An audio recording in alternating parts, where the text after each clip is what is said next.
back with comedian David Boyle, and I'm quitting alcohol.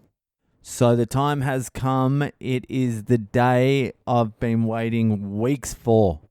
It's birthday time. I'm performing at this fucking old duck's birthday party tonight.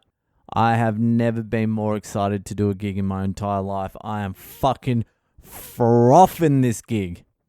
I've gone over every possible scenario for tonight in my head, and not one single one turns out good. There's no possible scenario I can think of where this is going to be good. A 50-year-old lady's birthday with all her friends, all the old ducks are going to be there. The other guests don't know there's going to be comedy. This is a surprise for all of them. And the lady who booked me just saw me one night while she was drunk with her friends and was like, this will be a great idea. Like, she seems like a full nut job. So she's like, this guy's funny. I tell you who else will think he's funny? My fucking 50-year-old friends. So I'm pretty sure she's like the black sheep of her like friend crew. She's probably barely invited to this party either. The only person that's going to be less welcome than her is me. So she's like the black sheep of her friend crew anyway. So their senses of humor and her sense of humor are going to be like two completely different things. So there's going to be a whole bunch of fucking unsuspecting 50-year-old ladies there, just sipping wine, having canapes, and then I'm going to walk into the room. Everyone's going to sort of look at me and just go, is this cunt the waiter? Can we get a refill on our champers over here? And I won't be holding the microphone, so it will look like I'm a fucking waiter. And then I'll have to go, well, how are you? How is everyone? So, see that crazy bitch over there? The one yelling at the bartender? Well, fucking, she hired me to do some stand-up comedy, and that's what I'm here to do. Who's who's keen for some stand-up comedy? They'll be confused, like, he's a comedian? Is this guy, what's going on? So who here is vaccinated? It's just going to be unwinnable. Oh my God. I can just, I just visualized it. I can picture myself now. I'm just sitting at home now, chilling, having a beautiful day. It's sunny outside. I just took my son to rock climbing.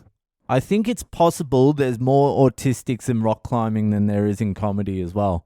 I was having a look around the rock climbing. A lot of fucking potential high school shooters in there. If they weren't climbing rocks, it looks like most of them would be dropping rocks onto cars from the overpass.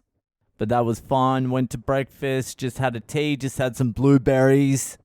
It's been a good day. I'm just here relaxed, and now just in my mind, I know in a few hours from now, I'm going to be standing in a room full of fucking confused old strangers staring at me, trying to make them laugh. That is insane. In a cappella as well. No microphone. At least with a microphone, you look the part. You've got authority with a microphone and a speaker. You're louder than everyone. But tonight, I'm going to have to fucking yell my shit. I'm going to have to project my voice. Just think about it. Just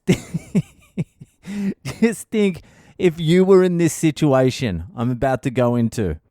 Just imagine you today, look at what you're doing, just look around and think later on today, I have to stand up in front of a fucking party of people that are never going to find me funny, and I've got to stand up in front of them and try and make them laugh for half an hour. It will be 20 minutes. Don't worry about that. But fucking half an hour. Do you know how much anxiety you would have? You wouldn't turn up. But this is the mental illness of comedians. I'm going to turn up, and I'm going to do it.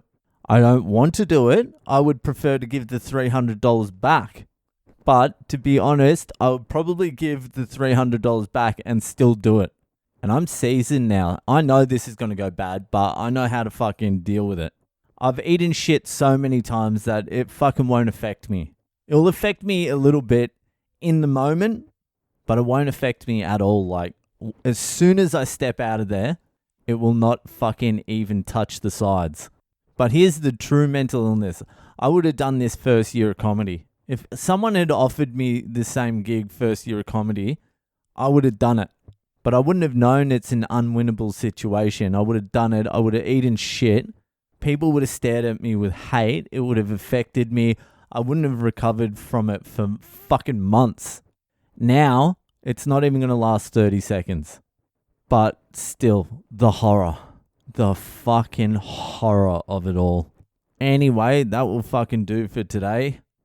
There's been a fucking date change on the Oppression Chamber live fucking podcast recording as well. So Louis C.K. was on the same night as we had booked the gig, and it seems a lot of people have bought tickets to go see that sexual offender, that predator. Y'all should be ashamed of buying tickets to that. I'm seeing him 2 nights in a row. When he's in Sydney, he's doing 2 shows. I'm going to both of them. So we've decided to move it to the following week. So now the Oppression Chamber live podcast is going to be on the 19th of November, Saturday. If you've already bought tickets, I'll send you an email. We'll sort it out. We'll move the tickets or refund them if you can't come. Anyway, that'll do for fucking today. Enjoy the rest of your weekend, and I'll see you the fuck later.